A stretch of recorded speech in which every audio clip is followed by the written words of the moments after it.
Unspoken continues. Here again is Vic Henderson. Welcome back to Unspoken, Things We Don't Say.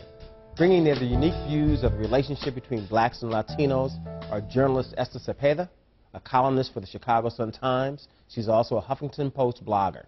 And Charles Butler, who's been a political insider in the Republican Party for over 25 years and hosts The Other Side with Charles Butler on WVON radio. Esther, Charles, welcome. Thank you. Esther, let me start off with you. In the same way that Catholic priests were responsible for cleaning up their own house when, the issue of pedophilia popped up, and in the same way that black Americans are held to be responsible for trying to, root out crime in their own communities, shouldn't America hold Latinos responsible for the issue of illegal immigration? No, I just can't imagine, I can't even imagine such a situation. We're talking about families who are trying to sustain themselves. They have economic incentives that are here in this country, jobs that are available for them to come and do, and they're trying to come over here and reunite with family.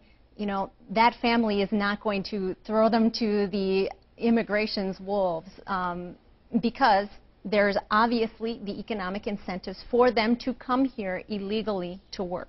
Charles, let me ask you, the Republican Party is all about helping people. Let's not talk about the Republican Party. But what about letting people into the country, giving people a chance to do like Esther was saying, to get a job?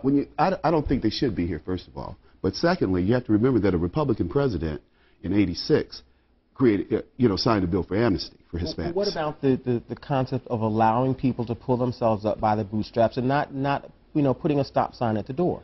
I think a stop sign should be at the door, because the people who are coming here, they come here for a job. Nobody talks about the $30 billion in remittances that go back to Mexico that these people send out of our economy. Should there be a stop sign at the door for black people, for Haitians, for Canadians? There is a stop sign at the door for Haitians. For Canadians? Well, Canadians, no, but there's certainly a stop sign for Haitians. Haitians who land on the beach in Miami are sent back. We all know that. Now, when you talk about the Canadians go back and forth across the border. The problem that we have with Hispanics are several. We talk about bilingual education. Just had a discussion with your makeup person. She couldn't get health service at the county hospital because she's an American. If she was Hispanic, it said right on the form, she said that they don't ask you for anything. She had to produce all her paperwork, birth certificate, social security number. We are paying for Mexico's poor people, as a former minister of Mexico said, that the white Mexicans, the ruling class, are sending their poor to America, and that's what they are. They're poor, uneducated, unskilled. And it's not the corporations that are paying these people to come in and work at under minimum wage prices to come here and make a profit for them that are bringing them here? In fact, the Pew Hispanic Center has said a number of times that these people, while they depress wages somewhat, it's more race than wages. So, like in the meat packing plants, when they started hiring Americans, they didn't pay them that much more money. So, but they have this power over these people because they're illegal. So I can't. The bottom line is they're here in our country against our laws. They need to go home, and they need to go home now. Those are the same arguments that they used against black people at some point in time. That's not true. Do you think there's a difference? Of course there's a difference between Latinos and the black community. Do you think that there's something to be said that the Democrats are trying to pander to the Latino community? Of course they are. I mean, why I'm looking at the bill.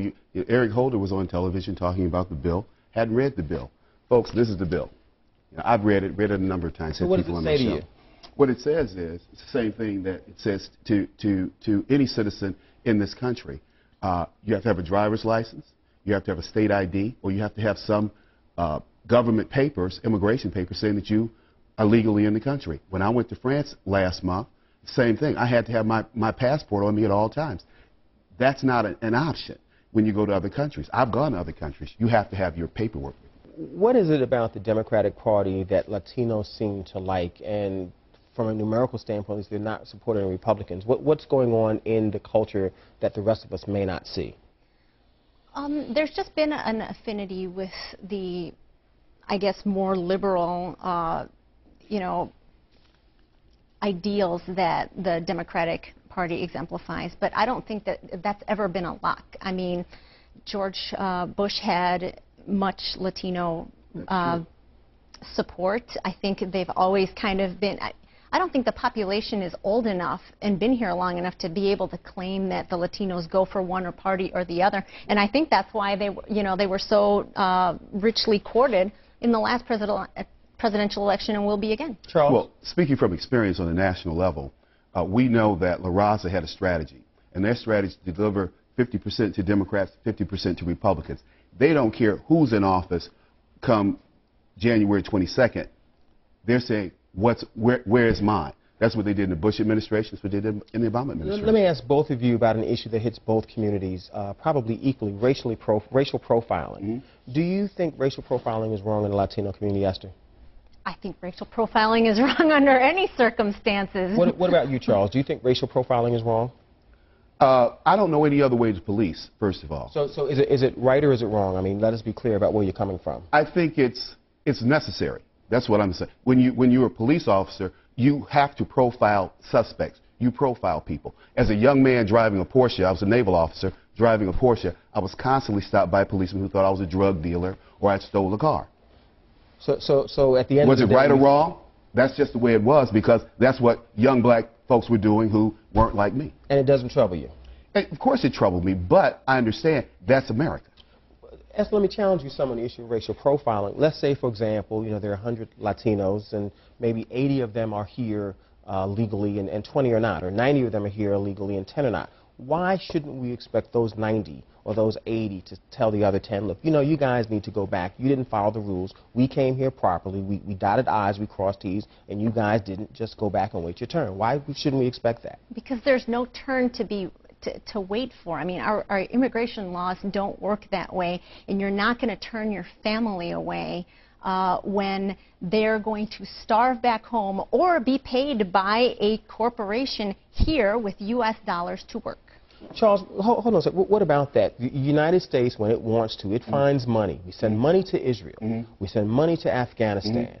We send money to a whole host of countries. We send money to Mexico. But why not send more money to Mexico such that, the problem that Esther's talking about, people are really coming over here for jobs. Why not send more money to Mexico to help support that economy so you don't have the immigration problem? I think when we look at the numbers, we send a lot of money to Mexico. Bottom line is, when you travel outside the United States, you travel outside of Europe, people are poor, period.